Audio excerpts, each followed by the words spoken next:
Le combat et la lutte sont des termes qui sont très souvent confondus dans notre langage courant. Et en fait, dans la Bible, le seul combat à être mentionné, c'est le combat auquel nous sommes tous appelés dès notre entrée dans le royaume de Dieu, et c'est le combat de la foi. Ça, c'est le vrai combat spirituel que chaque croyant, chaque enfant de Dieu a à mener et à mener toute sa vie. L'apôtre Paul est celui qui a le plus employé ce terme. L'apôtre Jude aussi l'a employé, et puis l'écrivain de l'Épître aux Hébreux l'a utilisé, et on va le voir ensemble, parce que cette confusion entre le combat et la lutte fait que nous ne combattons pas et nous ne luttons pas selon les règles, la norme de Dieu. Paul dit à Timothée en chapitre 1, verset 18 de son épître, « Le commandement que je t'adresse, Timothée mon enfant, selon les prophéties faites précédemment à ton sujet, c'est que, d'après elles, tu combattes le bon combat en gardant la foi et une bonne conscience. » Cette conscience que quelques-uns l'ont perdue et ils ont fait naufrage par rapport à la foi. Nous verrons ce verset un petit peu plus loin. L'apôtre Jude va écrire au verset 3, « Bien-aimés, comme je désirais vivement vous écrire au sujet de notre salut commun, je me suis senti obligé de le faire afin de vous exhorter à combattre pour la foi qui a été transmise aux saints une fois pour toutes. Car il s'est glissé parmi vous certains hommes dont la condamnation est écrite depuis longtemps, des impies, qui changent la grâce de Dieu en dissolution et qui renient notre seul Maître et Seigneur Jésus-Christ. » Enfin, dans l'Épître aux Hébreux, dans les chapitres 11 et 12, nous lisons « La foi est une ferme assurance des choses qu'on espère, une démonstration de celles qu'on ne voit pas. » Un petit peu plus loin, tout cela, à la foi desquels il a été rendu témoignage, n'ont pas obtenu ce qui leur était promis, Dieu ayant en vue quelque chose de meilleur pour nous, afin qu'ils ne parvinssent pas sans nous à la perfection.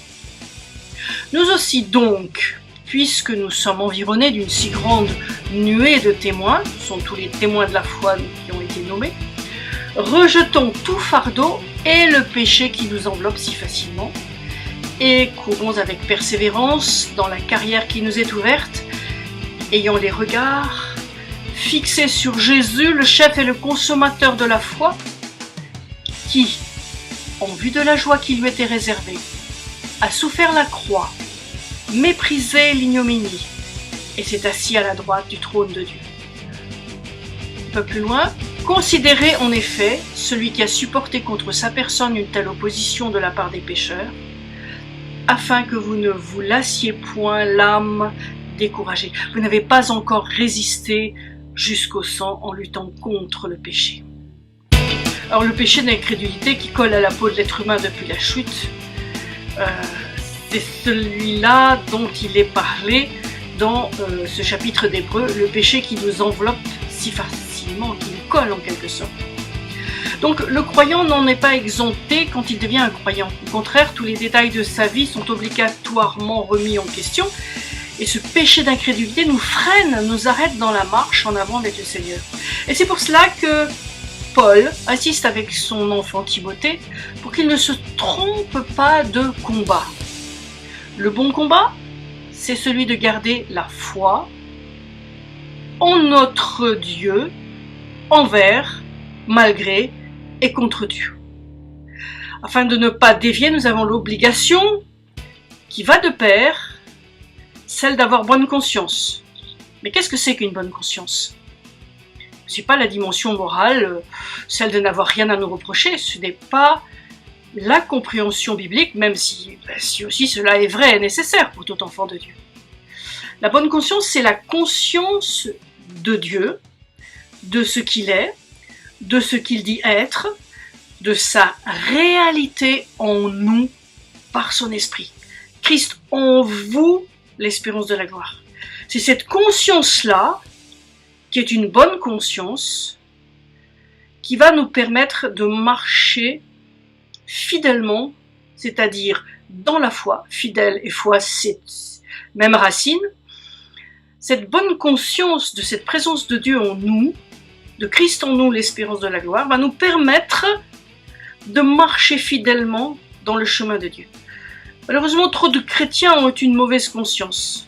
Et quand je dis mauvaise conscience, ce n'est pas parce qu'ils ont péché, mais parce qu'ils ont une mauvaise conscience, celle du monde des ténèbres et de ces puissances qui ont pourtant été totalement vaincues à la croix. Mais on entend plus parler dans la bouche souvent des chrétiens de Satan et de ses puissances, qu'il est fort, qu'il a fait ci, etc. Au lieu d'avoir cette bonne conscience de Christ en nous, l'espérance de la gloire, qui me permet de marcher la tête haute, et l'apôtre Jean va dire que celui qui est en Christ, eh bien le méchant ne le touche pas. Et il ne peut pas, il est caché en Christ, et Christ vit en lui. Donc, notre combat est celui que nous devons, et que nous ne pouvons pas éviter, c'est celui de la foi, avec une bonne conscience. Ces deux choses vont ensemble, on ne peut pas les séparer. Alors, trop souvent, le combat, on parle de combat spirituel, et on veut parler en fait de ce qu'il est dit dans Éphésiens 6. Mais dans Éphésiens 6, le mot exact, c'est lutte, ce n'est pas combat. Vous savez, l'apôtre Paul a été prisonnier des Romains pendant des années. Il y avait donc toujours un soldat romain qui était auprès de lui, qui le gardait. Et le soldat romain, il était équipé d'un équipement, d'une panoplie, on va dire, complète. Et l'objectif du soldat romain dans son éducation, il n'en avait qu'une. Il était éduqué, formé, enseigné pour tuer l'ennemi. Il n'en avait pas d'autre. Parce que la bataille, elle ne peut être gagnée que quand l'ennemi est vaincu et meurt. Alors, Éphésiens 6,10, qu'on va lire, nous indique donc une lutte qui est en fait une lutte de résistance contre et de remplissage pour, c'est ça le terme, pour pouvoir tenir ferme et maintenir notre position en Christ dans la vie quotidienne de plus que vainqueur. Alors lisons Éphésiens 6, à partir du verset 10, « Au reste, mes frères, fortifiez-vous dans le Seigneur et dans la puissance de sa force. » Au passage, il n'est pas dit « Seigneur, fortifie-moi ». C'est moi qui me fortifie en lui. Donc fortifiez-vous dans le Seigneur et dans la puissance de sa force. Revêtez-vous de l'armure complète de Dieu. L'armure complète de Dieu, c'est un génitif, c'est un complément du nom. On pourrait dire l'armure complète qui appartient à Dieu. Et Dieu étant notre partenaire d'alliance, il a échangé ses vêtements avec nous, à commencer par son armure, ses armes, et tout ce qui est fait pour être enrôlé dans l'armée de l'Éternel des armées. Donc revêtez-vous de l'armure complète de Dieu, afin que vous puissiez tenir ferme contre les artifices du diable. Car notre lutte, il n'est pas dit notre combat, car notre lutte n'est pas contre le sang et la chair, mais contre les principautés, contre les autorités, contre les dominateurs de ces ténèbres, contre la puissance spirituelle de méchanceté qui est dans les lieux célestes. Nous ne verrons pas ces différentes catégories. Aujourd'hui, ça sera pour une prochaine fois. C'est pourquoi prenez l'armure complète de Dieu, afin que, au mauvais jour, vous puissiez résister. Et après avoir tout surmonté, tenir ferme. Tenez donc ferme, ayant ceint vos reins de la vérité, ayant revêtu la cuirasse de la justice, ayant chaussé vos pieds de la préparation de l'évangile de paix, par-dessus tout, prenant le bouclier de la foi, par lequel vous pourrez éteindre tous les dards enflammés du méchant. Prenez aussi le casque du salut, et l'épée de l'esprit qui est la parole de Dieu, priant par toutes sortes de prières et de supplications en tout temps par l'esprit, et veillant à cela avec toute persévérance et des supplications pour tous les saints et pour moi, afin qu'il me soit donné de parler à bouche ouverte pour donner à connaître avec hardiesse le mystère de l'Évangile, pour lequel je suis un ambassadeur lié de Shem, afin que j'use de hardiesse en lui, comme je dois parler. Éphésiens 6. Lorsque nous sommes venus à Jésus-Christ, que nous l'avons accepté comme notre Sauveur, que nous avons aussi voulu le reconnaître comme notre Seigneur, eh bien, nous sommes avec lui dans une alliance de sang, et les paroles de cette alliance sont celles-ci. Je vais prendre un exemple dans l'alliance d'Abraham, où Dieu va lui dire, puisqu'il a fait une alliance avec Abraham, il va dire à Abraham, ne crains pas, je suis ton bouclier et ta très grande récompense. Qu'est-ce que cela veut dire en langage courant? Bien, tes combats sont mes combats, tout ce qui est à moi est à toi. Je vous recommande d'aller, si l'alliance de sang est quelque chose que vous ne saisissez pas, ne percevez pas, ne vivez pas pleinement, regardez nos vidéos sur tout ce qui concerne l'alliance et aussi les articles des blogs où c'est expliqué de façon assez claire.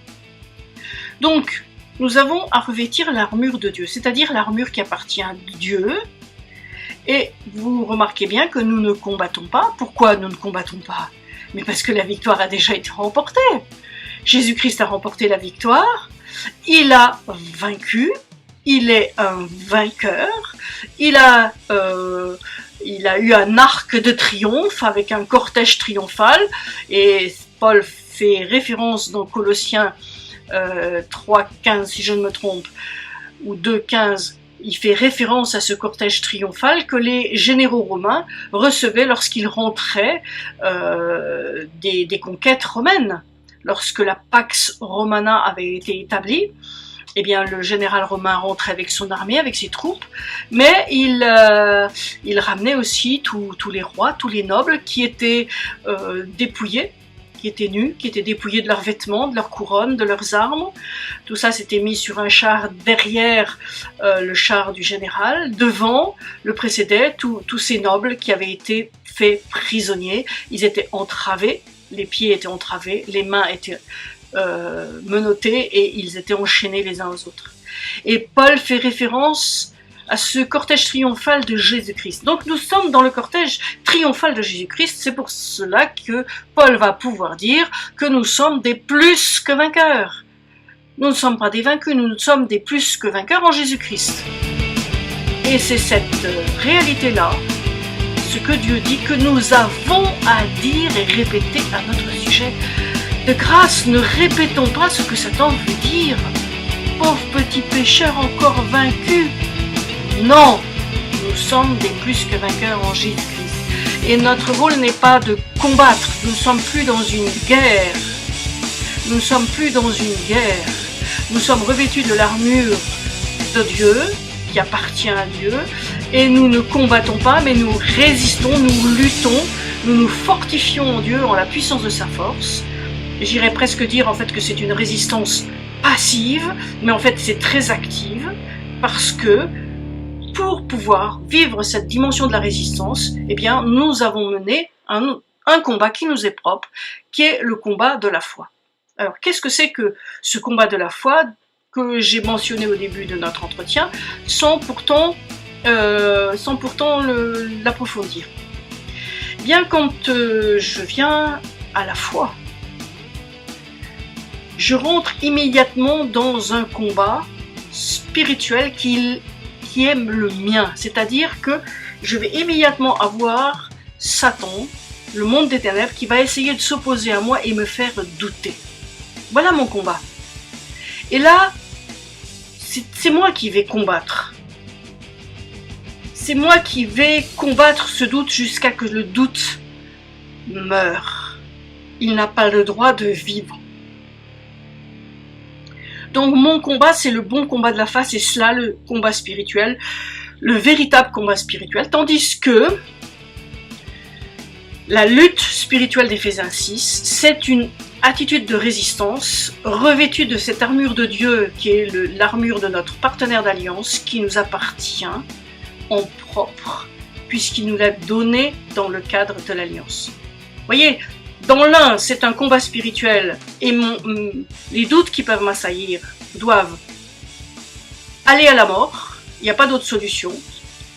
Et, pardon, la deuxième chose, c'est que face à l'ennemi, dans la vie qui est la mienne, dans la défense des droits de Dieu, en quelque sorte, j'ai une dimension de résistance. Satan va toujours essayer de venir pour squatter, pour faire semblant qu'il est le plus fort, il va intimider. Et là, je n'ai pas à combattre, j'ai à me positionner debout, comme le soldat romain se trouvait, il était toujours debout, avec la lance à la main, prête à la lancer sur l'ennemi.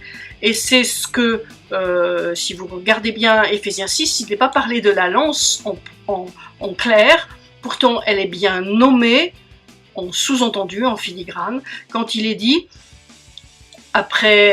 lorsqu'il est dit « Prenez le casque du salut et l'épée de l'esprit qui est la parole de Dieu, priant par toutes sortes de prières et de supplications en tout temps par l'esprit, et veillant à cela toute persévérance et des supplications pour tous les saints. » C'est ça la lance. Quel était l'objectif de la lance chez le soldat chrétien? Eh bien, surtout quand il y avait, par exemple, il était sentinelle, il veillait à tout ce qui bougeait autour du camp, et s'il voyait de loin un ennemi se faufiler dans le camp, avec sa lance, il le tuait. Un soldat romain était réputé pour sa capacité, avec sa lance, à tuer. Il ne manquait jamais le but. Un soldat romain qui manquait le but avec sa lance, c'était un soldat qui était, destitué en quelque sorte. Et notre lance, ce sont nos prières. Nous n'avons pas besoin d'être en face des gens pour prier toutes sortes de prières, de supplications en tout temps par l'esprit, en veillant avec persévérance. Voyez bien que notre lance, elle est avec nous. Mais avec ma lance, je vais pouvoir toucher peut-être un ennemi à une centaine de mètres dans le physique. Mais avec mes prières, la dimension physique, les kilométrages, la distance n'existe pas. Donc je vais tuer l'ennemi avec l'autorité spirituelle qui est la mienne, que Dieu m'a confiée. Je vais pouvoir utiliser ma lance pour tuer l'ennemi qui opprime mon frère, qui opprime ma sœur, qui opprime le corps de Christ, qui opprime un ministère. Ça, c'est ma lance. Je vais m'arrêter là. Nous continuerons cette série, si Dieu le veut. Shalom.